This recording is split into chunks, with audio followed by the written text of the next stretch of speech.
Glória a Deus. Aleluia. A paz do Senhor Jesus. Amém, irmãos? Louvado seja Deus por mais uma quarta-feira que nós estamos aqui na presença de Deus, falando em nome de Jesus, louvando para a glória de Jesus e nos edificando mutuamente. Amém? Glória a Deus. Deus abençoe a vida de cada um dos irmãos. Sábado, por motivo de força maior, de compromisso de ministério, não pude estar aqui presente, mas hoje nós estamos aqui já retomando com todo vigor para a glória de Deus. Amém? Vamos desde já orar, como é de costume. Vamos orar, vamos clamar ao Senhor, vamos pedir a sua presença, que é insubstituível em nosso meio. Amém? Oremos então. Meu Deus e meu Pai, Deus de Abraão, Deus de Isaac, Deus de Israel, meu Pai querido, meu Pai amado, neste momento, ó Pai, nós louvamos, nós engrandecemos o Teu nome. Ó Pai querido, Pai amado, reconhecendo uma vez mais que sem Ti nós nada podemos fazer. Ó Pai querido, Pai amado, vai tomando essa live em Tuas mãos, vai tomando, meu Pai, tudo quanto será falado, tudo quanto será feito, os louvores que serão entoados, que tudo seja, meu Pai, do Senhor para o Senhor e para o Senhor, meu Pai, como são todas as coisas. Ó Pai, toma a primazia, ó Pai, ser presente, ó Pai, como o Senhor já nos prometeu em sua palavra, que quando estiverem dois ou mais reunidos, o Senhor está presente. Então, eu já tenho uma garantia, ó Pai, da tua presença, porque o Senhor não é homem para que minta, o Senhor não é filho do homem para se arrepender daquilo que falaste para nós. Ó Pai querido, neste momento, ó Espírito Santo, vai nos dando a graça, vai nos dando a sabedoria, vai, meu Senhor amado, nos envolvendo nessa noite. Ó Pai, vai visitando as almas que precisam, meu Pai, adentrar nessa live, vai convidando as vidas, ó Pai, que o Senhor estabeleceu, ó Pai, que ouça essa palavra, a qual o Senhor colocaste no coração da tua serva, ó Pai. Ó Pai, vai quebrando as cadeias, os grilhões, toda a ferramenta do inimigo, meu Pai, a qual não vai prosperar nessa noite. Ó Pai querido, Pai Santo, porque está escrito que operando o Senhor, quem impedirá? Ninguém, Senhor, porque o Senhor é onipotente, o Senhor tem todo o poder, o Senhor tem toda a autoridade no céu, na terra e debaixo da terra, e é por isso que nós te glorificamos, nós te agradecemos pelo nosso dia, nós te agradecemos por tudo quanto o Senhor tem feito, ó Pai. Obrigada, Senhor, pela tua graça, obrigada pela tua misericórdia, obrigada por cada família, obrigada pela minha família, obrigada por cada família hoje que será representada, meu Pai, por intermédio dos teus filhos. Ó Deus, vai visitando as famílias, vai repreendendo, meu Pai, toda a pandemia, vai repreendendo, meu Pai, todo mal-estar, vai repreendendo todo mal na saúde. Meu Pai, o Senhor é a saúde do Brasil, o Senhor é a saúde dos povos, o Senhor é a saúde das nações. Isso nós precisamos, ó Pai, do Senhor presente conosco, ó Pai querido, ó Pai amado, ser o nosso refúgio, ser o nosso socorro bem presente na hora da angústia. Ó Pai amado, nós te clamamos, ó Deus, ó Pai, dá livramentos, ó Deus. Visita essa mãe, visita esse pai, visita esse filho, visita esse ente, visita esse parente, visita, meu Pai, as necessidades do teu povo, Senhor. Contempla, ó Pai, a aflição do teu povo, ó Pai, nessa noite, e nos dá resposta, nos dá vitória, porque, meu Pai, prepara-se os cavalos para a batalha, mas do Senhor é a guerra. Ó Pai querido, se o Senhor não for conosco, se o Senhor não fosse conosco, ora diga, Israel, os nossos inimigos já teriam nos engolido vivo, aleluia. Se o Senhor não edificar a casa, em vão trabalhos que a edificam, e se o Senhor não guardar a cidade, em vão vigia o sentinela. É por isso que essa reunião aqui, este momento online, é em vão sem a tua presença, meu Pai. Não tem razão se o Senhor não estiver. E é por isso que nós não abrimos mão da laixomana séria. Derramando canto na naçai. Nós não abrimos mão, meu Pai, da tua presença santa, da tua presença gloriosa em nosso meio.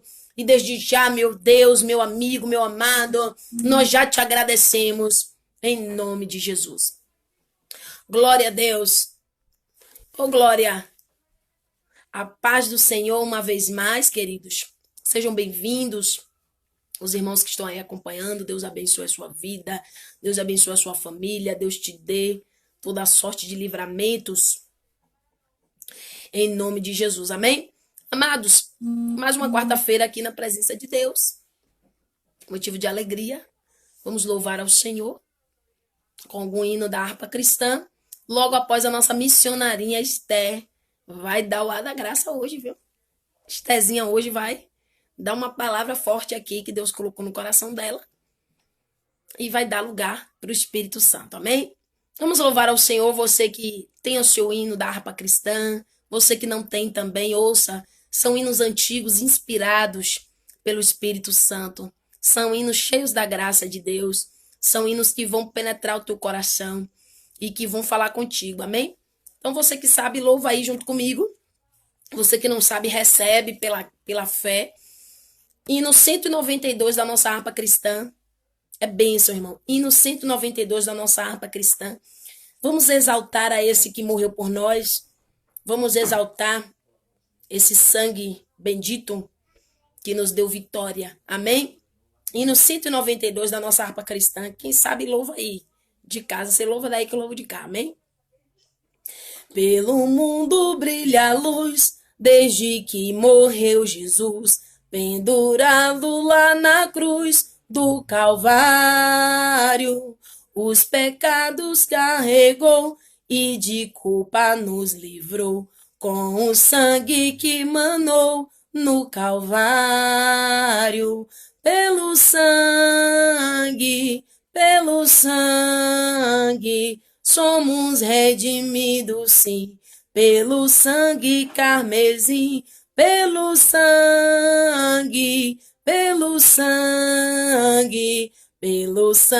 de Jesus no Calvário.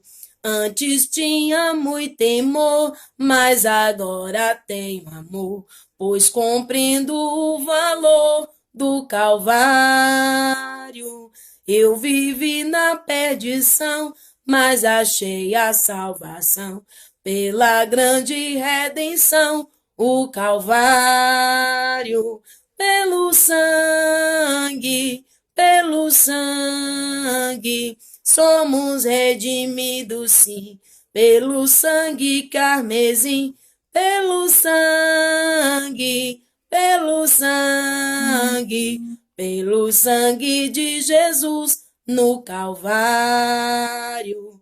És um grande pecador, eis aqui teu Salvador, tema do bom pregador, o Calvário. O Cordeiro divinal padeceu na cruz teu mal e oferece graça tal no Calvário. Pelo sangue, somos redimidos, sim, pelo sangue carmesim, pelo sangue de Jesus no Calvário. Amém, irmãos? Glória a Deus. Bendito seja o nome de Jesus. Pelo sangue, irmãos, nós somos lavados, nós somos remidos. Que maravilha, né? Que maravilha que Jesus aprove a ele nos salvar, aprove a ele se sacrificar por nós. E eu não me canso de ser grata a Deus, irmãos. Eu não sei vocês, mas eu não me canso de ser grata por tudo quanto ele fez por nós e continua fazendo. Então sejamos gratos. Meu desejo é que toda a humanidade, irmãos, acredite. O meu desejo é que toda a humanidade seja grata a Deus pelo que Deus fez por nós. Porque é algo de dimensão sensacional. É algo de dimensão sensacional. Então, irmãos, tem alguns irmãos aí que pediram alguns hinos, mas nem todos os hinos da harpa eu conheço, viu, irmãos? Eu tenho humildade de dizer, nem todos os hinos eu sei. Então, me perdoe aí, Laine Gomes, me perdoe, irmão João, Paixão, porque nem todos eu conheço. Também até dei uma olhada aqui nos que vocês pediram, mas nem todos eu conheço. Meu desejo é conhecer toda a harpa, né? Cantar todos os hinos da harpa, porque todos são lindos, todos têm um significado. Mas nem todos eu conheço, amém? Mas que Deus abençoe os irmãos em nome de Jesus. E vamos louvar mais um hino, para logo em seguida a nossa missionaria Esther vai estar dando uma breve saudação. Meu pai já chegou, ô glória. Célimário Ferraz Soares. Eita, já tinha visto o Lino entrar, não sabia quem é que estava assistindo, se era Lino ou se era meu pai. Mas sejam bem-vindos ambos em nome de Jesus. É sempre uma alegria receber meu pai aqui, uma honra receber meu pai para a gente compartilhar das coisas de Jesus. Deus abençoe, Laine. Meu pai, ele sempre gostou de assistir os filmes de Jesus, né? Acho que talvez ali tenha sido um dos meus primeiros contatos com Jesus. Eram os filmes de época. E também os filmes do Velho Testamento era o contato que nós tínhamos com Deus, né? De conhecer a história de Moisés e tal. Então eu tenho essa gratidão aí pro meu pai ter me apresentado essas riquezas da Bíblia. Deus abençoe. Pai, em nome de Jesus. Fica aí com a gente. Então vamos louvar mais um, que é bem bonito. Glória a Deus. Vamos. Tem tantos hinos bons, irmãos, que eu nem sei, viu? Mas vamos lá. Aquilo que eu conheço. Eu gosto muito desse também, de guardar o contato. Hino 77. Amém? Hino 77 da nossa harpa. Para nós guardarmos o contato com o nosso Salvador. É uma coisa também muito importante. Principalmente nessa última hora, que a segunda vinda de Jesus se aproxima. Então você que está me ouvindo, guarda o contato com Jesus. Guarda a intimidade com Jesus. Se você ainda não tem, busque ter rapidamente. E vamos louvar. Amém? E no 77 é assim. Queres neste mundo ser um vencedor? Queres tu cantar nas lutas e na dor? Queres ser alegre, qual bom lutador? Guarda o contato com teu Salvador. Guarda o contato com teu Salvador. E a nuvem do mal não te cobrirá. Pela senda alegre tu caminharás, indo em contato com teu Salvador. Nesse mundo vivem muitos a penar, cujos corações transbordam de pesar. Dá-lhes a mensagem de amor sem par. Com Deus o contato deves tu guardar. Guarda o contato com teu Salvador, e a nuvem do mal não te cobrirá. Pela senda alegre tu caminharás, indo em contato com teu Salvador. Queres tu com Deus a comunhão obter, sua glória em ti sempre permanecer. Que o mundo possa Cristo em ti ver. Guarda o contato com o Supremo Ser. Guarda o contato com teu Salvador. E a nuvem do mal não te cobrirá. Pela senda alegre tu caminharás, indo em contato com teu Salvador. Deixa que o Espírito implante em teu ser o amor de Cristo, divinal prazer. Queres neste mundo todo mal vencer? Guarda o contato e terás poder.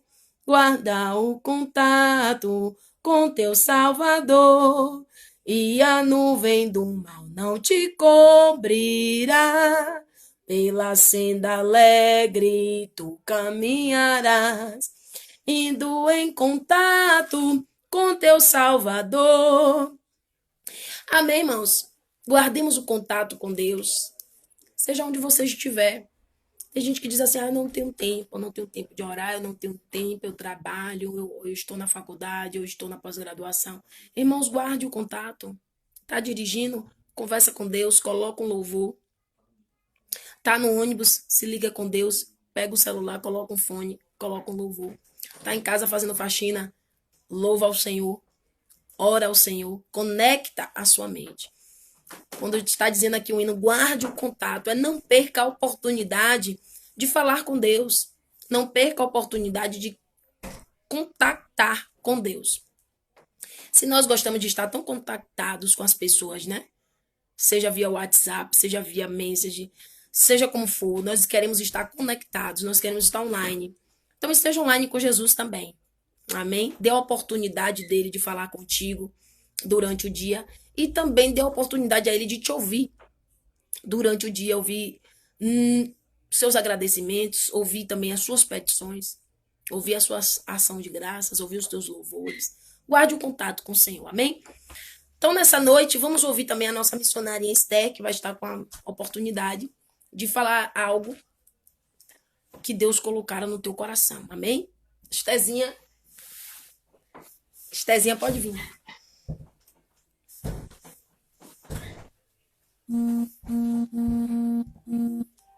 A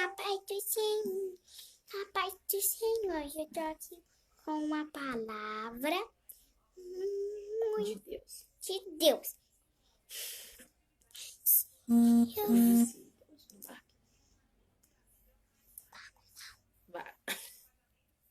Hoje eu vou contar a palavra, né? Pedro, Jesus acalma a tempestade. Glória a Deus. Então, os discípulos estavam no barco. Os discípulos estavam no barco. Então, de repente, o mar ficou agitado. Daí o outro discípulo disse bem assim: como é que você pode dormir, mestre, enquanto estamos afundando? Daí Deus acordou, né? Daí ele disse: acalma,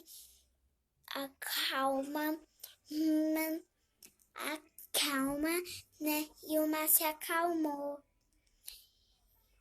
Então, isso profetiza se no seu coração estiver um mar agitado, no seu casamento, no seu trabalho, Deus vai acalmar teu coração. Glória a Deus. Até na sua casa, Deus pode te usar. E acalmar. A sua tempestade que você está agitado no seu coração. Amém? Amém. Um beijo. Agora eu vou orar.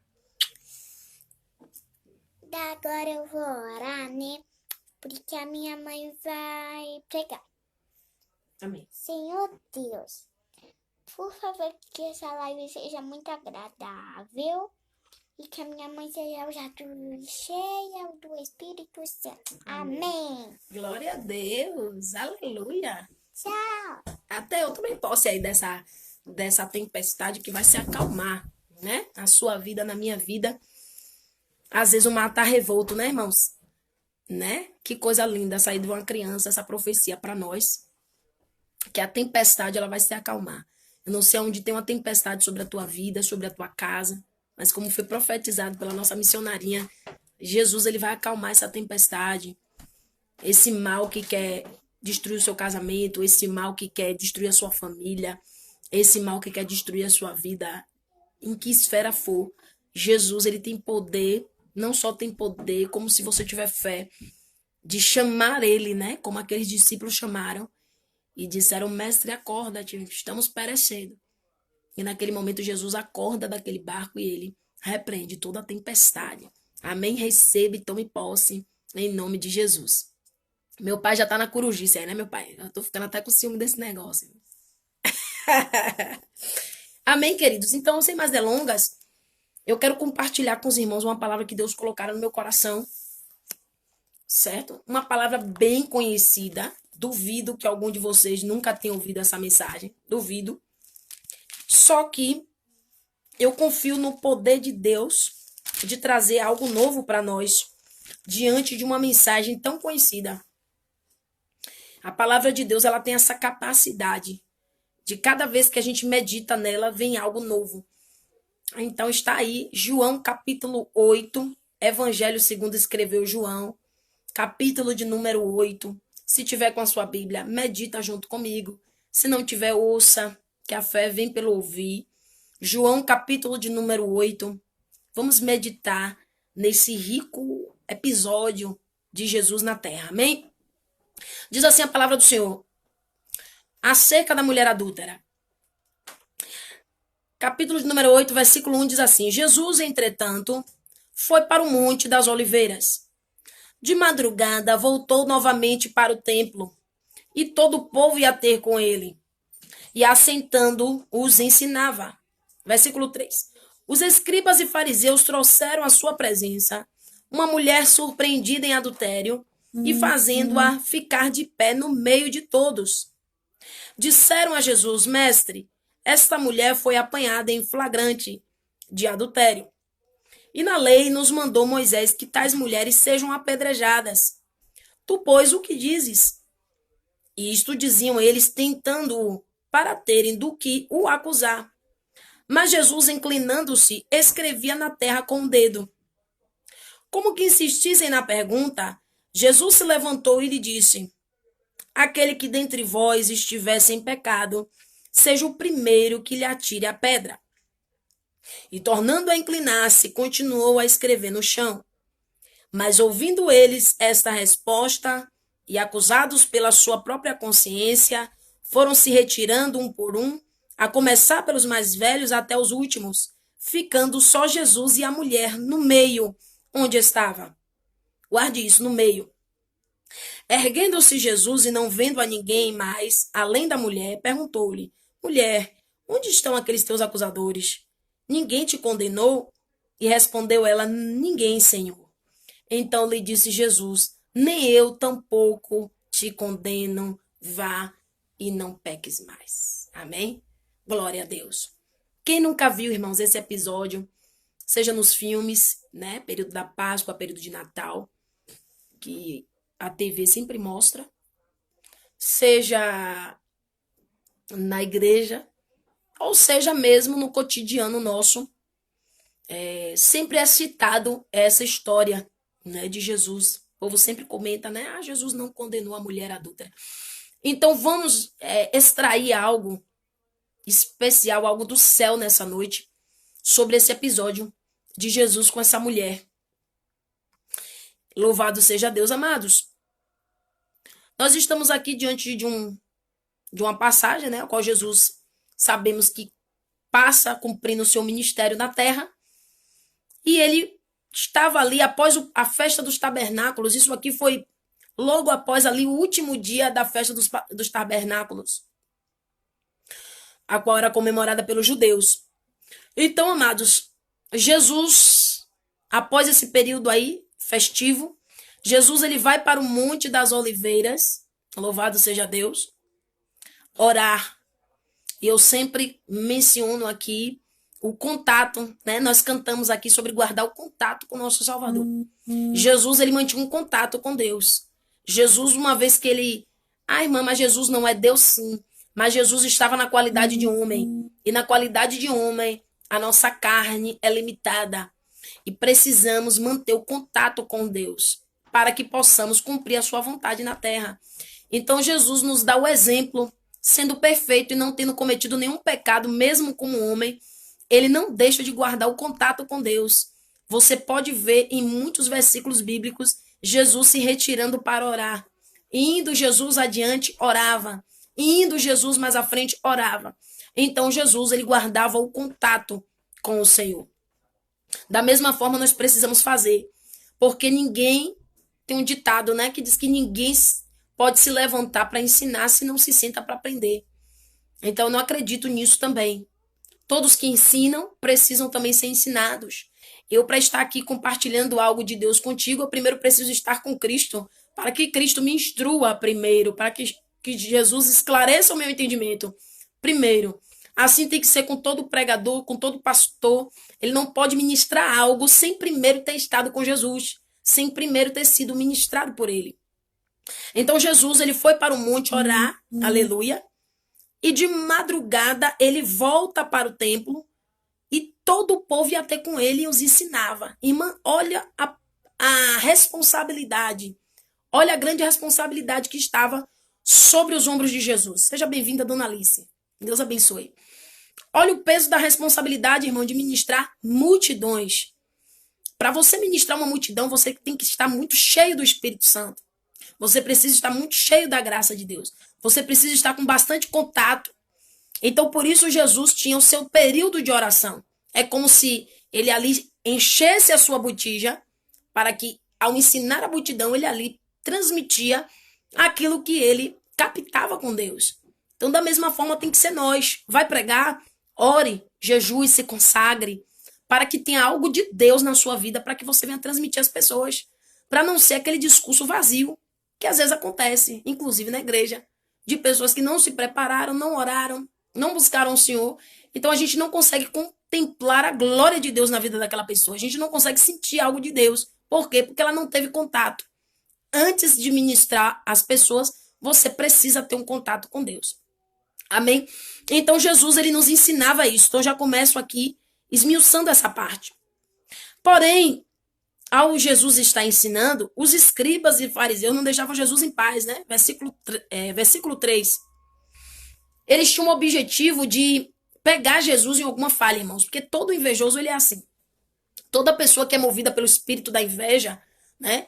Esses homens, sabendo da lei, conhecendo, sendo conhecedores da lei, os escribas, irmãos, eles eram especialistas, né, em fazer registros. Eles eram também copistas. Então, pelo o próprio nome já sugere, né, escribas.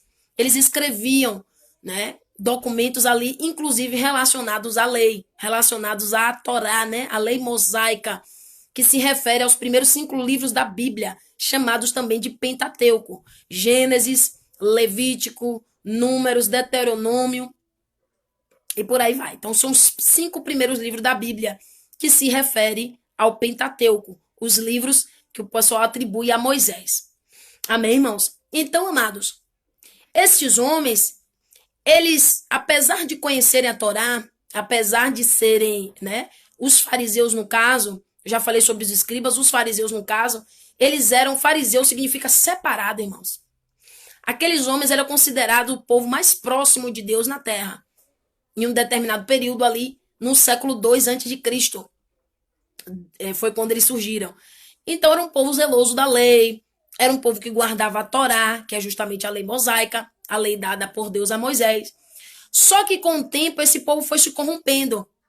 Os tais fariseus, eles foram se corrompendo, eles foram se tornando convenientes de acordo com seu próprio prazer. Eles começavam a interpretar a palavra, a Torá, a lei, de acordo com o seu bel prazer, de acordo com a sua conveniência naquele momento. Se vendiam por presente, se vendiam por posição, se vendiam diante de Roma. Então eles não tinham mais aquela autenticidade como homens de Deus, que talvez tivesse outrora. Então, por isso, Jesus não tinha muita paciência com fariseus. Você pode observar na Bíblia que Jesus amava os pecadores e tinha bastante misericórdia dos pecadores. Porém, os escribas, os fariseus, os saduceus, os doutores da lei, Jesus era bastante enfático em confrontá-los, porque eram hipócritas. E conhecendo a lei, não praticavam a lei. Conhecendo a vontade de Deus, não praticavam e queria cobrar dos outros um cumprimento que nem eles mesmos faziam. Então, Jesus não tinha muita tolerância com o comportamento deles. Não que Jesus não os amasse, Jesus amou a todos. Mas Jesus não aceitava esse tipo de comportamento hipócrita. Ou seja, cobrava dos outros aquilo que não era. Demonstrava algo que não era na sua essência. Então, amados e queridos, eles estavam sempre querendo pegar Jesus, né? Pela inveja. Jesus operava milagres, Jesus por onde passava, Jesus ensinava, Jesus arrebatava as multidões. Então, eles gostavam dessas honrarias. Então, quando Jesus aparece na terra, Jesus toma toda a cena. Porque Jesus era pleno, Jesus era Deus conosco. E Jesus era pleno da verdade. E a gente sente, irmãos, quando um discurso tem verdade. A gente sente quando alguém ao ministrar tem verdade. E isso atrai o público, isso atrai a multidão. Eu, por exemplo, eu tenho aqueles que eu admiro na fé. Eu tenho aqueles que eu gosto de assistir pregando. Por quê? Porque eu vejo verdade. Eu vejo que aquela pessoa não só prega, como tem uma vida com Deus. Não é uma coisa só exterior, não é algo somente exterior.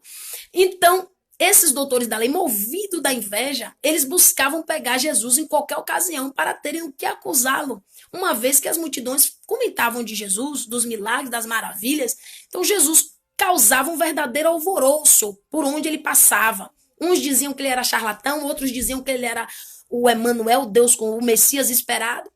Então os escribas e os fariseus não aceitavam isso. Então eles tentam pegar Jesus, eles criam uma armadilha, eles criam uma cilada. Aqui foi uma cilada que eles criam para pegar Jesus.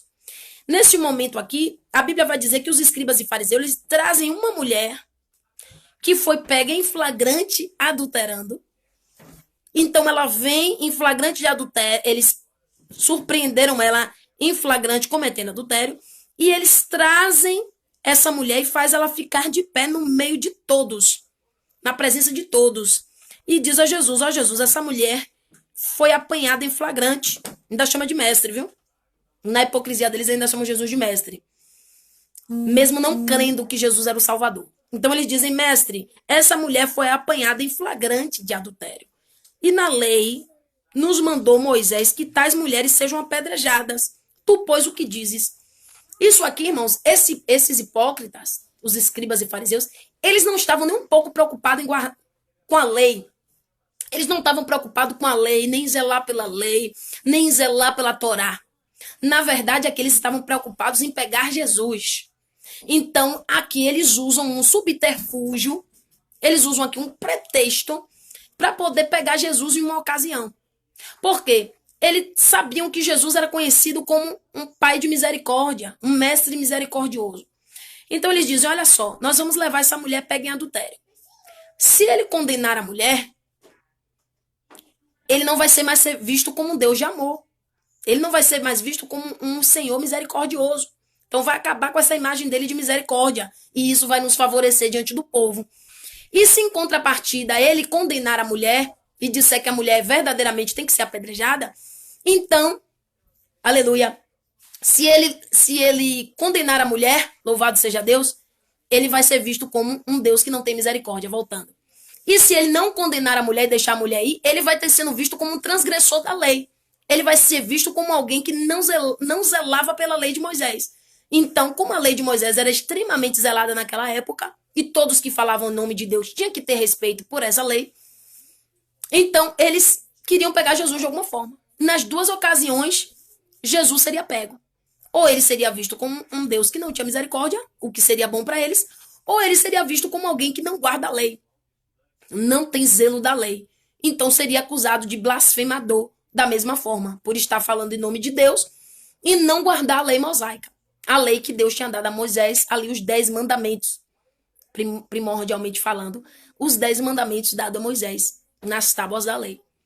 Então, amados irmãos, observe. Eles aí colocaram Jesus em uma situação bastante difícil. Eles colocam Jesus em uma verdadeira arapuca. Eles colocam Jesus em uma saia justa para ver qual seria a reação de Jesus. E aí, amados, meu Deus do céu.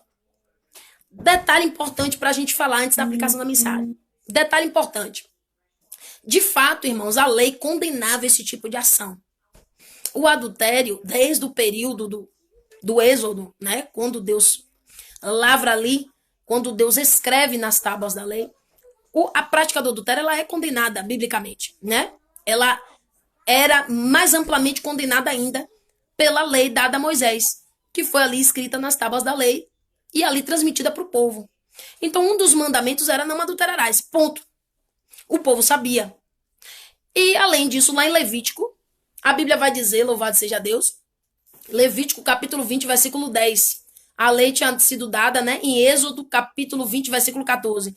Mas já em Levítico capítulo 20, versículo 10, vai falar que, vai detalhar que quando alguém fosse pego em adultério, como Deus não aceitava a prática, deveria ser tanto o homem quanto a mulher apedrejados até a morte. Então, era bem duro, né? Não era fácil, era olho por olho, dente por dente. Mas por que Deus agia dessa forma? Para que aquilo não virasse uma prática no meio do povo. Para que aquilo não virasse uma constante. Deus queria manter o povo íntegro. Então, por isso, essa posição tão radical naquele período que era necessário. Naquela época, o povo só respeitava o Deus que vinha para resolver, o Deus que abriu o chão, o Deus que abriu o mar. Eles ainda não tinham acesso a esse Deus de amor que nós temos hoje, que é na pessoa de Jesus Cristo a gente conhece. Então, amados, era muito ferrenha, né? A consequência, a pena, para quem tivesse esse tipo de pecado, para quem transgredisse nessa área.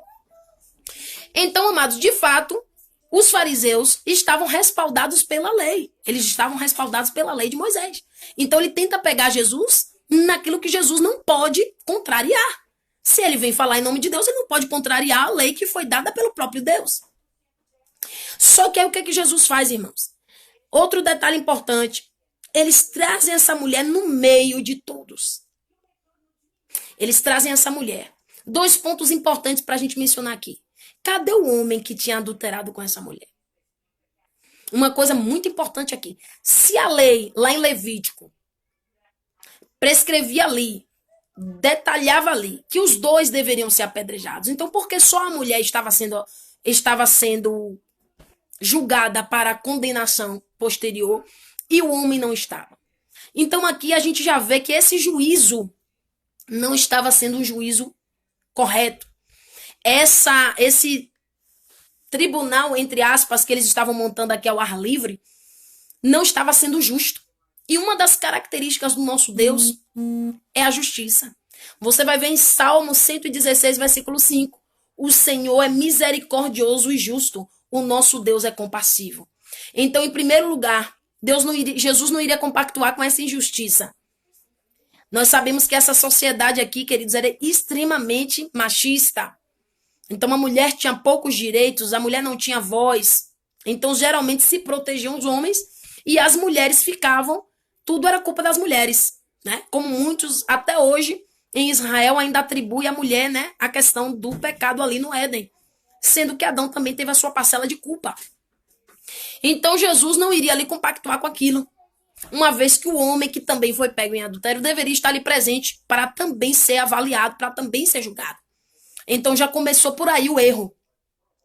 O segundo ponto importante, eles trazem a mulher para o meio. Irmãos, como essa mulher devia estar? Vamos imaginar aqui o semblante dessa mulher. Vamos ver aqui a vergonha dessa mulher. Vamos ver aqui, meu Deus, ela sozinha, sendo que ela não praticou o pecado só. O pecado sexual nunca é praticado só, né? Então ela não praticou só. Ela simplesmente, ela estava sozinha, sendo levada ali no meio de todos. Uma grande quantidade de pessoas olhando para ela, esperando o seu fim. E aquela mulher devia estar ali desfigurada, aquela mulher devia estar ali chorando, aquela mulher devia estar ali colocando a mão na cabeça. Como acontece quando alguém é pego em algum delito, né? Quando a gente vê alguém sendo preso, a gente assiste as reportagens. Geralmente a pessoa cobre o rosto, geralmente o rosto está desfigurado, está cansado, está abatido. Então imagine a situação dessa mulher, trazem ela para o meio. E muitas vezes os homens, louvado seja Deus, os homens querem fazer isso conosco. Muitas vezes o ser humano, quando a gente erra, ele quer nos colocar no centro, eles querem nos tirar para Cristo. E quer ali o nosso julgamento. E quer ali o nosso juízo. Louvado seja Deus. E ali foi o que quiseram com aquela mulher. Colocaram ela em posição de humilhação, de vergonha na frente de todos. E ali aquela mulher sendo julgada.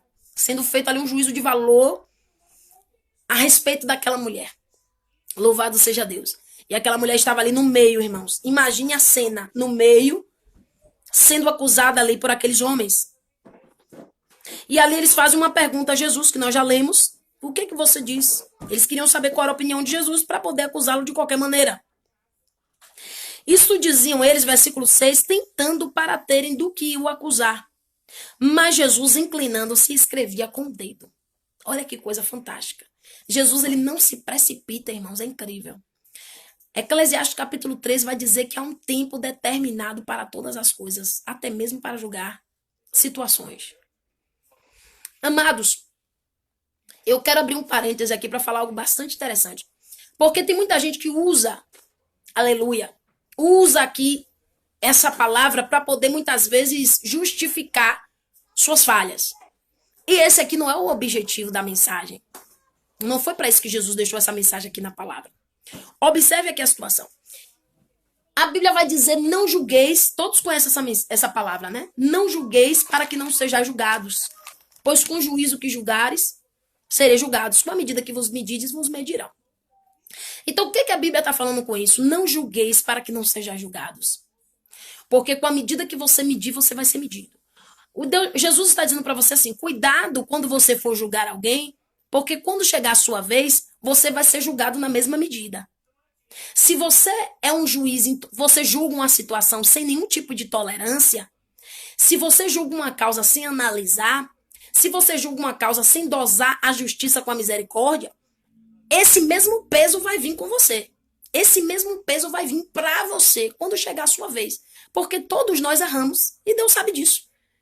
O livro de Tiago vai dizer que todos nós tropeçamos em muitas coisas. Então, por isso, não é que a gente vai passar a mão pela cabeça dos erros das pessoas. Mas é a gente sempre lembrar que nós também estamos sujeitos àquela mesma falha ou a uma outra falha semelhante. Ou uma outra falha que também seja condenável. Então, observe aqui a situação. Não é errado, irmãos, a gente julgar. Não é julgar aqui que eu falo do ponto de vista de analisar.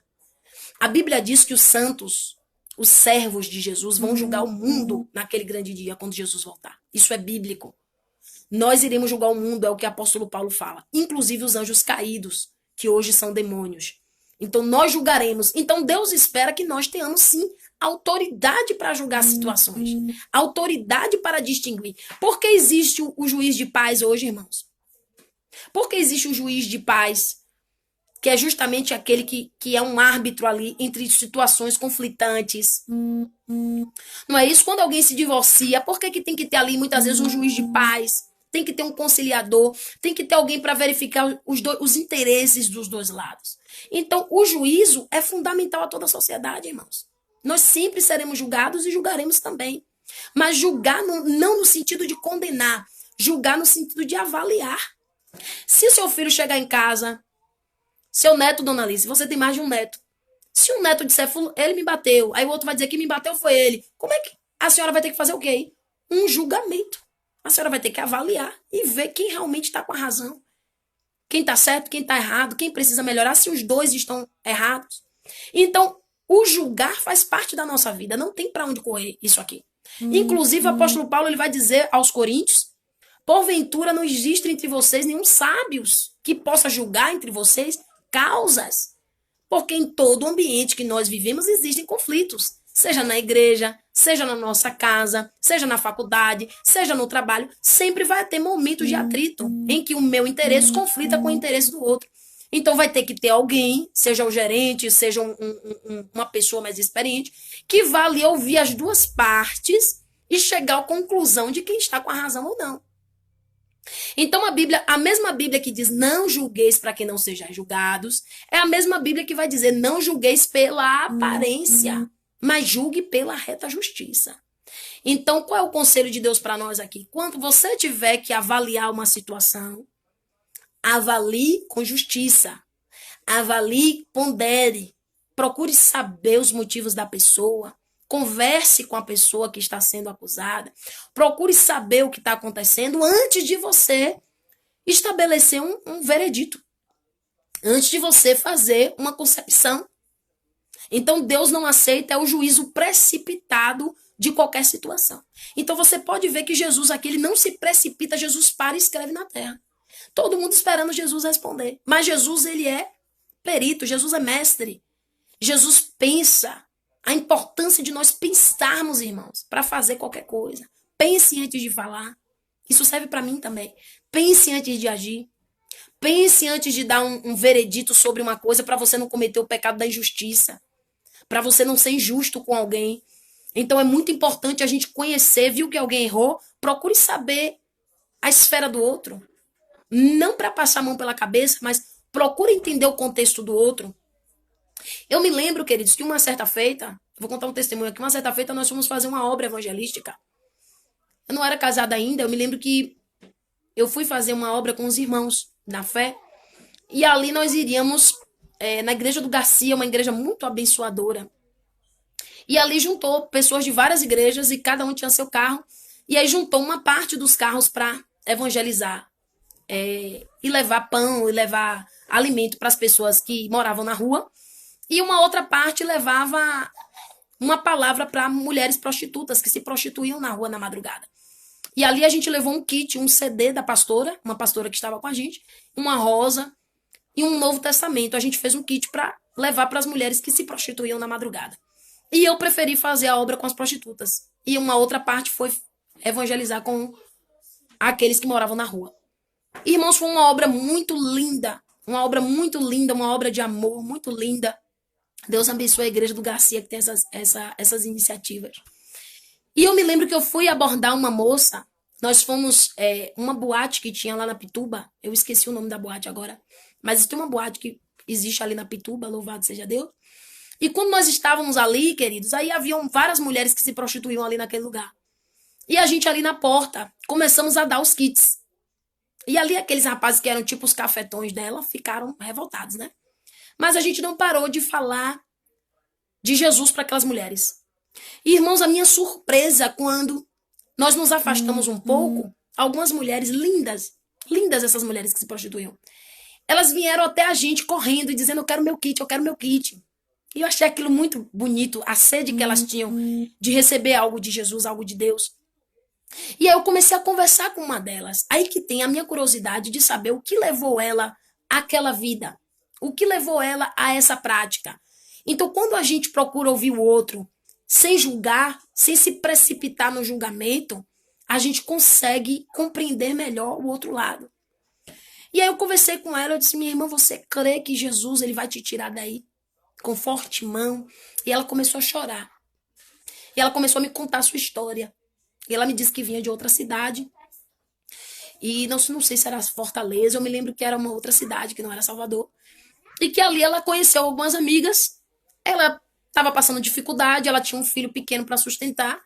E o inimigo foi envolvendo ela de tal forma que ela conheceu essas amigas. Quando ela se deu conta, ela já estava se envolvendo na prostituição para poder suprir as suas necessidades. Mas você via, irmãos, no olhar dela um profundo arrependimento. Você via nela um profundo desejo de sair dessa situação. Você via que ela tinha realmente caído em uma armadilha do inimigo. Então ali eu pude entender o lado dela e ela é muito carismática, ela me abraçou e eu falei para ela onde ela tinha uma igreja ali próxima, que eu não congregava lá, mas era perto ali na Pituba, que eu conhecia. E eu orientei ela e ela pegou meu telefone e ali nós choramos. E eu disse, Jesus vai fazer uma obra linda na tua vida. Então eu vi ali, irmãos, que ela não entrou naquela vida porque ela queria. Jesus contemplou ali, foi um pecado? Foi. É um pecado? É. Mas, no entanto, nós temos também que entender e orar e pedir a Deus que faça uma obra naquela vida. Então, amados irmãos, naquele momento eu pude sair do meu contexto para entrar no contexto dela. Sair do meu juízo de valor e entrar no dela. Porque ela poderia também ter me dito, eu entrei nessa porque eu quis e acabou. Como eu vi uma reportagem, eu estava assistindo uma reportagem bastante interessante sobre prostitutas. Acho que foi Globo Repórter, ou foi em outro canal. Falando por que aquelas mulheres vivem aquela vida e prostitutas de luxo, mulheres que têm carros luxuosos, mulheres que vivem muito bem financeiramente falando. E uma delas, o repórter perguntou, você tem noção de quantos casamentos você já destruiu? Ela disse, não sei. E ela não demonstrou nenhum tipo de preocupação, nenhum tipo de arrependimento. Ela estava convicta naquilo que ela queria. Então, para mim, nesse caso aí é mais difícil. Porque o arrependimento, a consciência de que está no erro, ainda não bateu na porta dela. E ela começou a colher, porque ela se casou. Mesmo como prostituta, ela se casou e foi traída. E quando ela foi traída, ela se separou. E doeu e feriu. E por isso o repórter fez essa pergunta a ela. Como se dissesse, você acabou provando do seu próprio veneno. Você provou daquilo que você causou também na vida de outras mulheres. Entendeu, irmãos? Então, antes de nós fazermos um julgamento, precisamos primeiro avaliar a situação. Então foi o que Jesus fez. Jesus parou e ficou escrevendo em terra. Não sei se Jesus de repente olhou para aquela mulher e viu seu semblante. Viu o que é que continha dentro dela, porque Jesus é especialista em ver o que está dentro. Ao contrário dos homens que só vê o que está fora. E naquele momento, amados irmãos, a Bíblia vai dizer que Jesus escreve. E a grande pergunta de hoje é, o que Jesus escrevia na terra? Porque isso não está na Bíblia. Glória a Deus. É verdade, amiga. Eu te amo, amiga. Estou muito feliz de você estar aqui, viu? Fique com a gente, você é especial. Eu creio que todas as promessas que ele fez na sua vida vão se cumprir, porque o chamado na tua vida é grande. E a Bíblia diz que aquele que começou a boa obra, ele vai aperfeiçoar, viu? Eu tenho boas lembranças de nós, e eu tenho certeza que Deus vai cumprir tudo quanto ele te prometeu e tudo quanto ele tem estabelecido para você na terra. Amém? Ele é que sabe os planos que ele tem sobre vós, pensamentos de paz e não de mal, para te dar o fim que você deseja. Amém? Então, amados, aquela mulher ela se envolveu. Então Jesus começa a escrever em terra, talvez pensando, porque uma pessoa que está fazendo um juízo, ela tem que pensar. Às vezes eu fico me perguntando, irmãos, eu não sei se vocês já se perguntaram. Vocês já se preocupam, já pararam para pensar na responsabilidade de um juiz quando ele está ali em um tribunal? Você já pensou se aquele homem condena um inocente, como já aconteceu várias vezes? Pessoas que pegam 10 anos de prisão, sendo que é inocente. Imagine o peso nas costas desse homem. Imagine o preparo que um juiz ele tem que ter, irmãos, para poder julgar, para poder avaliar. Então, tem que ser uma pessoa sábia, tem que ser uma pessoa que tenha conhecimento, tem que ser uma pessoa realmente vocacionada para aquilo, para ser um juiz. Então, observe aqui, irmãos, que Jesus, ele escreve na terra. E aí eles insistem. Eles percebem que Jesus não dá muita bola para eles. E eles insistem. E dizem, glória a Deus. Como insistissem, Jesus se levantou. E Jesus aí deu a resposta. Talvez ali Jesus buscou, irmãos, como sair daquela situação. Porque nós, queridos, que servimos a Deus, o inimigo ele vai sempre querer nos pegar em alguma ocasião. Como tentaram pegar Salomão também com enigmas. Salomão era o homem mais sábio. Foi o homem mais sábio da Bíblia. E não haverá outro, como a Bíblia fala. E ele pediu essa sabedoria a Deus. E ele tinha que ter sabedoria também para julgar. Então, quando você não souber o que fazer, pense. Antes de sair falando qualquer coisa, antes de sair julgando as pessoas precipitadamente, pense no que você vai falar. Pense, porque, né? Como uma palavra dita, às vezes não volta atrás. Como a gente, né? O ditado popular diz. Então, Jesus, ele louvado seja Deus, ele se levanta, aleluia. Antes de mencionar essa parte de Jesus, eu quero falar outro ponto bastante importante. Eu fiquei me perguntando o que é que Jesus estava escrevendo na terra. Que eu tenho essa curiosidade bíblica.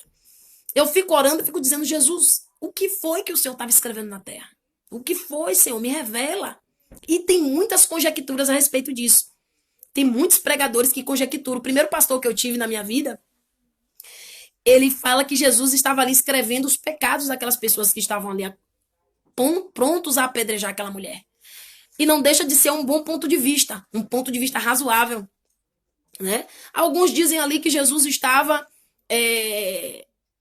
na sua posição de legislador, realmente refletindo, pensando o que iria fazer. E aí eu tenho as minhas próprias conjecturas. Eu fiz algumas conjecturas minhas. Uma bastante interessante é que Jesus finge não se preocupar com aquela mulher. Porque você já percebeu que quanto mais a gente se interessa por uma coisa, mais o outro concorre? Se seu filho disser ali que não quer comer, seu filho pequeno, e você ficar, coma, ele vai te pirraçar. Mas quando você diz assim, o problema é seu, não coma e deixa a comida ali. Vai dar um tempo, vai dar 2 tempos, ele vai comer. Então Jesus talvez fingiu ali uma certa despreocupação com aquela mulher. Mesmo a amando, Jesus talvez fingiu ali não se preocupar com aquela mulher para que eles também não despertassem para isso. Esse é um ponto de vista que eu tive. Outro ponto de vista, Jesus estava ali, aleluia, escrevendo. Outro ponto de vista que me ocorreu. Aí eu me lembrei das tábuas da lei. Quem escreveu as tábuas? O próprio Deus. Moisés lavrou ali as tábuas e o próprio Deus escreve os 10 mandamentos. Não matarás, não adulterarás, não dirás falso testemunho, honra teu pai e tua mãe. Então vem ali os 10 mandamentos. Então, ver Jesus escrevendo me faz lembrar também do pai escrevendo. Talvez ali, isso é conjectura, irmãos, não está escrito, isso é conjectura, tá?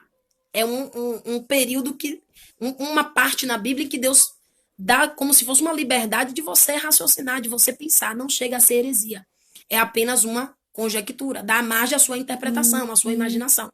Isso não é bíblico, isso é conjectura minha. Jesus estava escrevendo, a Bíblia não diz o que era. Então eu imagino aqui que Jesus poderia também. É uma outra hipótese. Hipótese não foi provado, teoria não foi provado, é algo que você supõe. eu suponho também que Jesus estava ali escrevendo os 10 mandamentos. Foi o que me ocorreu.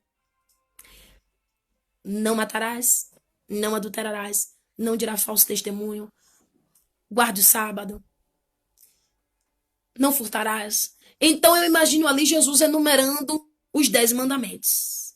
Agora, por que Jesus enumeraria os 10 mandamentos? Aí que vem. Por que Jesus enumeraria os 10 mandamentos? Aí agora você vai entender por que eu tive esse pensamento. Porque Jesus, depois, ele vai escrevendo, quando insiste, Jesus se levanta e diz: aqueles que dentre vós estivessem em pecado, atire a primeira pedra. Aqui é uma simbologia muito profunda, queridos, porque olha só, o mesmo Deus que escreveu não adulterarás, escreveu não matarás. O mesmo Deus que escreveu não adulterarás, escreveu não dirás falso testemunho. Quantos falsos testemunhos esses fariseus e escribas já tinham feito? Como fizeram com Estevão lá na frente, depois da ascensão de Jesus, quando Estevão ele vai ser apedrejado com testemunhas falsas. Era esse tipo de povo que entregou Estevão. E era esse tipo de povo também que procurava acusadores contra Jesus, procurava testemunhas falsas contra Jesus. Então, talvez esses homens que acusaram essa mulher, talvez eles não tenham cometido adultério, mas cometeu outro pecado que também estava na lei. Talvez eles não tenham cometido adultério, mas eles tenham cometido falso testemunho. Talvez eles não tenham cometido adultério, mas tenham furtado o direito de alguém, como era costume às vezes dos romanos, né? Cobrar mais do que devia. E às vezes eles eram coniventes com muita coisa errada que havia em Roma. Então, o mesmo Deus que escreveu não adulterarás, escreveu também outras leis, outros mandamentos, os quais eles não estavam cumprindo. Então, amados, a Bíblia vai dizer que com relação à lei, se você transgredir um ponto da lei, você se faz transgressor de toda a lei. Então, eles acusaram essa mulher de transgressora. Porém, com certeza, eles eram transgressores também. Porque a Bíblia, apóstolo Paulo, ele vai deixar bem claro que nenhum de nós conseguia cumprir a lei totalmente. Nenhum dos judeus conseguiram cumprir a lei realmente, na sua totalidade.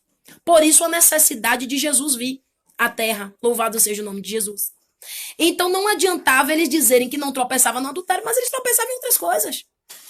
Então Jesus estava dizendo assim: olha, eu tenho outros mandamentos, e esses mandamentos vocês também não estão cumprindo. Então que hipocrisia é essa? Jesus já estava demonstrando aqui a hipocrisia daqueles homens. Então Jesus olha para aquele homem e diz: aquele que dentre vós não tem pecado, atire a primeira pedra. Meu Deus, que resposta de mestre. Que sabedoria. Jesus não diz nem que sim, nem que não. Jesus não diz apedreje. Jesus não diz não apedreje. Jesus puxa a consciência desses homens. Jesus invoca a consciência desses homens. Jesus estava dizendo, em outras palavras: vocês estão aptos a condenar essa mulher? Vocês estão em uma posição de perfeição que te dê autonomia para condenar essa mulher? Ou vocês estão usando a situação dela para esconder os seus próprios pecados? Ou vocês estão usando o pecado dela por ter sido uma coisa notória, pública, para esconder os seus próprios erros? E é muitas vezes o que a gente faz, irmãos. Muitas vezes a gente se aproveita que o pecado de alguém veio à tona para esconder os nossos próprios pecados. Aleluia. E esquecemos de exercer a bondade e a misericórdia. Então Jesus ele vai olhar e vai dizer: atire a primeira pedra. Se vocês estão bem, se vocês estão sem pecados, se a consciência de vocês, Allah pra cantarácia, não vos condena, então apedreje. Que sabedoria. Que sabedoria. Então a Bíblia vai dizer que cada um dentre eles, olha que coisa interessante. Jesus vai percebendo que cada um, acusados pela sua própria consciência. Irmãos, Deus trabalha muito através da consciência. A gente sabe o que é certo e o que é errado muito através da consciência. Tem pessoas por aí que elas não acreditam em Jesus Cristo, sim ou não? São ateus, são ateias, mas eles têm consciência do que é certo e o que é errado. Caso contrário, eles não seriam condenados se for pego em algum crime. Então, a nossa consciência, ela nos revela se nós estamos agindo certo ou não. Observe que quando a gente faz algo errado, a nossa consciência pesa. O nosso coração aperta. A gente sente que nós estamos indo pelo caminho errado. Independente de sermos cristãos ou não. A consciência é um senso e ela só aceita a verdade. A consciência ela não aceita a mentira. Você pode tentar mentir para si mesmo o tempo todo, porque a sua consciência não vai aceitar. Você pode mentir para todos, mas a sua consciência, ela só aceita a verdade, porque ela foi feita por Deus. Então, aqueles homens retarguidos pela sua própria consciência de si mesmo. Pai do Senhor, Paula, seja bem-vinda, vaso de Deus. Já estava com saudade dessa bênção. Então, amados irmãos, retarguidos pelas suas consciências, começando dos mais velhos, eu achei interessante isso, começando dos mais velhos até os mais novos, começa todo mundo a sair de fininho. E Jesus finge que não está vendo. Olha como Jesus é sábio, Jesus fica escrevendo. E deixa eles em paz. Para eles até não ficarem constrangidos de ter que sair. Então Jesus fica ali escrevendo, aleluia. E aqueles homens dos mais velhos, começando dos mais velhos. Por quê, irmãos? Mais velho, mais experiência. Mais velho, mais estrada. Mais velho já errou muito na vida. Sabe o que é a vida. Então os mais velhos acabam sendo exemplo para os mais novos. E os mais velhos começam a sair. Aí eu acho que um pensou assim, rapaz, eu minto, viu? Aí o outro pensou assim, poxa, eu também já adulterei. Ninguém soube, mas também já adulterei. Aí o outro pensa aqui, rapaz, eu já mandei matar um. Aí o outro... Então todo mundo foi conscientizado de si mesmo e começa cada um a sair de fininho. E Jesus finge que não tá nem aí para o que vai acontecer, mas claro que ele tava. E a Bíblia vai dizer que quando saem todos, Jesus se levanta. Aleluia. Jesus está se levantando sobre a sua causa. Jesus está... Quando saem os teus acusadores, Jesus primeiro está tirando os teus acusadores para ele se levantar sobre a tua vida. E Jesus rala para cantarácia. Ele se levanta diante daquela mulher. E ele pergunta para ela. Ele se ergue diante dela. E não vendo mais ninguém. Olha que coisa. A mulher continuava no meio. Por isso que eu falei para você, presta atenção no meio. Porque eles levaram ela no meio para acusá-la. Eles queriam apedrejá-la no meio. Eles queriam tirar ela para Cristo no meio. Mas Jesus deixa ela no meio para te dar redenção. Jesus deixa ela no meio para te dar vitória. Jesus te deixa ela no meio para dar perdão sobre a vida daquela mulher. Então eu quero te dizer, eu não sei quem tem te colocado no meio para te trazer vergonha, mas o que eu quero profetizar sobre a tua vida é que Deus vai te deixar no meio para te honrar. Alaikomanácia, diante de todos. Deus vai preparar uma mesa perante ti na presença dos teus inimigos. Aonde te colocaram no meio para a vergonha, Deus vai te colocar no meio para a dupla honra. É assim que Deus faz na vida daqueles que o amam e na vida daqueles que o temem. Glória a Deus. Amém. Deus abençoe Paulo. É Mirelle, é? Deus abençoe Mirelle, Paulo e Grazi. As 3 marinheiras de Jesus. As 3 mosqueteiras de Jesus. Deus abençoe. Povo de Açu, abençoado por Deus. Então, amados e queridos irmãos, Deus, ele quer tirar essa mulher, aleluia. Ele não tira ela do meio, ele tira ela da situação de constrangimento. Aleluia. E aqui, amados irmãos e queridos, Jesus olha para aquela mulher e diz, mulher, onde estão os teus acusadores? Mulher, onde estão aqueles que te acusaram? Aí aquela mulher olha para ele e diz, ele pergunta para ela, ninguém te condenou? Ninguém te condenou? Ninguém te deu uma sentença? E ela olha para ele e diz, ninguém, Senhor. Sabe o que é que eu vejo aqui? Reconhecimento. Quando ela diz Senhor, é Senhor com S maiúsculo. Ela está reconhecendo o senhorio de Jesus. Ela está reconhecendo o poder de Jesus para julgar. Ela está reconhecendo a autonomia de Jesus sobre a sua vida. Ela está dizendo, ninguém me condenou, Senhor. Aqui já é uma confissão de que Jesus é Senhor na vida dela. Aqui já é uma confissão de que ela recebe Jesus como seu Senhor, aquele que julga com justiça. Então ela diz, ninguém, Senhor. E ele olha para ela com um olhar de compaixão, porque Jesus era especialista nisso. Jesus diz, nem tão pouco eu te condeno, mulher. Vá e não peques mais. Sabe o que eu acho interessante aqui? Aí eu me lembro do que está escrito no livro de João, que o Filho do Homem ele não veio para condenar o mundo, mas para que o mundo fosse salvo por ele. A intenção de Jesus, querido, não é te condenar. Muitos, às vezes, que não conhecem o Evangelho, não conhecem a Jesus. Eles veem Jesus como um juiz tirano, alguém que só está esperando a sua falha para poder te condenar. Muito pelo contrário. Jesus fez tudo para que você não seja condenado. Jesus foi em um preço alto para que você não seja condenado. Então, sabe o que é que eu entendo aqui, queridos? É o que está escrito no livro de Romanos. A Bíblia diz que Deus encerrou todos debaixo da desobediência para usar de misericórdia para com todos. Porque está escrito, não há um justo, não há um justo sequer. Não há quem busque a face de Deus, não há quem entenda a Deus. Então Deus estava dizendo para aqueles fariseus e escribas que Jesus também os amava. Jesus estava dizendo assim, ó, escribas, fariseus, vocês estão tudo no mesmo balaio. Vocês estão tudo dentro da farinha do mesmo saco. Vocês estão todos debaixo do pecado. Porque vocês não conseguem guardar a lei. A lei, irmãos, pesou. A lei começou a pesar. Porque se você transgredir um ponto da lei, você é transgressor de toda a lei. Não existe esse negócio, eu não adultério, mas eu minto. Eu minto, mas eu não tiro a vida. Não existe esse negócio. Aleluia. Ou você guarda a lei toda, ou você é transgressor da lei. E quando você transgride a lei na Bíblia, você é maldito. Por isso nós estávamos debaixo de maldição. Porque nenhum de nós, nenhum dos judeus, conseguiam guardar a lei na sua integralidade. Então, por isso, Deus, entendendo essa deficiência nossa, ele vai encerrar todos debaixo do pecado, da maldição. Porque em Gálatas está escrito que todos que guardam a lei estão debaixo de maldição. Por quê? Porque eles não conseguem guardar a lei toda. Por isso precisamos nos esconder em Jesus Cristo. Mas graças a Deus, apóstolo Paulo ele vai fazer a pergunta: quem nos salvará desse peso da lei? E aí ele mesmo vai responder: graças a Deus que nos dá a vitória pelo nosso Senhor e Salvador Jesus Cristo. Precisamos deixar essa justiça própria, irmãos, porque todos nós precisamos nos esconder em Jesus Cristo. Pela lei, nenhum de nós fica de pé. Se Jesus vier para nós só com a justiça, nenhum de nós fica. Nenhum de nós consegue ficar de pé diante dele. Somente se ele dosar com a sua misericórdia. Por isso Jesus ele se fez maldito na cruz, porque era maldito todo aquele que não guardasse a lei. Como a gente não guardava, então Deus teve que mandar seu filho, que era justo, para se tornar maldito.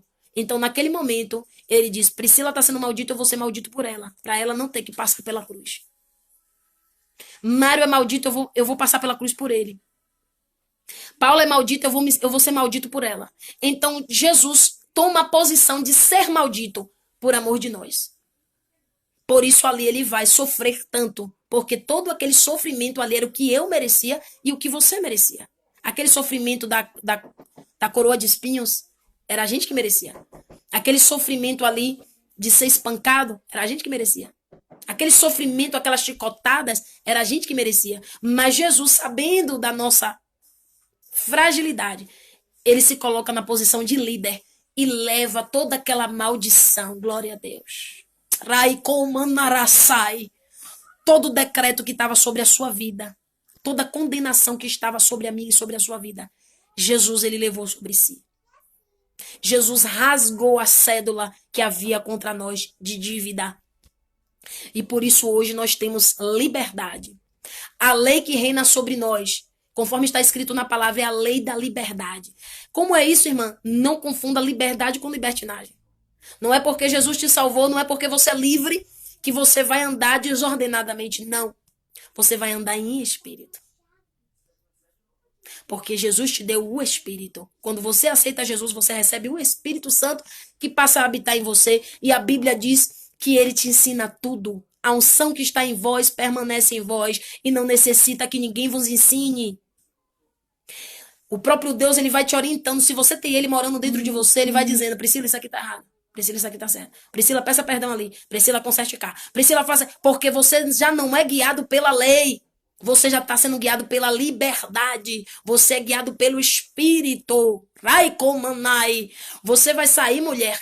Você se veste com uma roupa, você se olha no espelho e o Espírito Santo fala: essa roupa convém, essa roupa não convém. Essa roupa me glorifica, essa roupa não me glorifica. Você nem precisa que ninguém te diga, porque o Espírito está em você para te orientar em tudo. Então essa é a lei da liberdade. Você passa a viver em Cristo. Por isso o batismo. A gente morre para o mundo e passa a viver uma nova vida em Espírito. Já não há condenação para os que estão em Cristo Jesus. Vírgula. Que não andam segundo a carne, mas segundo o Espírito. Glória a Deus. Então, para encerrar, amados irmãos, que isso aqui é muito profundo. Isso aqui é maravilhoso. Isso aqui é profundo. Nenhum de nós aguentou com a lei. Nenhum de nós aguentaria com a lei. Nem mesmo os judeus mais zelosos. Eles não conseguiram cumprir a lei. Por isso Jesus está aí. A plenitude dos tempos. Amados, só que Jesus ele diz, eu também não te condeno, mulher. Vai e não peques mais. Então eu fico com esse último versículo aqui para nós encerrarmos, amados. Não use da liberdade para dar ocasião à carne. Não use versículo isolado para poder cobertar a malícia. Tem muitos que usam esse versículo. Não julgueis para não sejam julgados. Ou Jesus não condenou a mulher adúltera. Mas usa esse versículo para continuar praticando o erro. Isso aí está errado. Isso aí está errado, porque Jesus ele não aprovou a atitude daquela mulher. Jesus não disse, parabéns, mulher, você está ótima. Amei seu pecado. Não.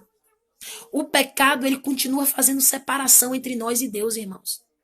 A Bíblia diz que o pecado, ele faz separação entre o homem e Deus. Então, se você está na prática do pecado, você está se distanciando de Deus. Principalmente o pecado consciente, premeditado. Cuidado com isso, com os pecados de estimação. Os pecados que muitas vezes a gente não quer largar. O pecado continua fazendo separação entre nós e Deus. Deus odeia o pecado, mas ele ama você. Ele ama a mim. Mas o nosso pecado, ele quer tirar. Ele quer que a gente permita que ele tire. Ele quer que a gente tome uma iniciativa de tirar. Então ele vai dizer para aquela mulher, vá e não peques mais. Jesus absolveu, absolveu. Perdoou, perdoou. Livrou essa mulher dos seus algozes. Livrou. Mas ele não aprovou a sua atitude. Ele disse a ela, eu estou te dando uma nova oportunidade. Glória a Deus. Jesus está dizendo para você, minha filha, eu vi o seu pecado. Meu filho, eu vi o que você fez.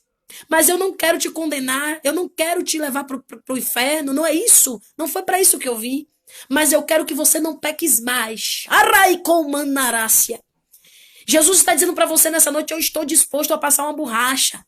Eu estou disposto a esquecer o que você fez. Eu sou o Senhor que apago as suas transgressões, os seus erros e lanço eles no mar do esquecimento. Aleluia.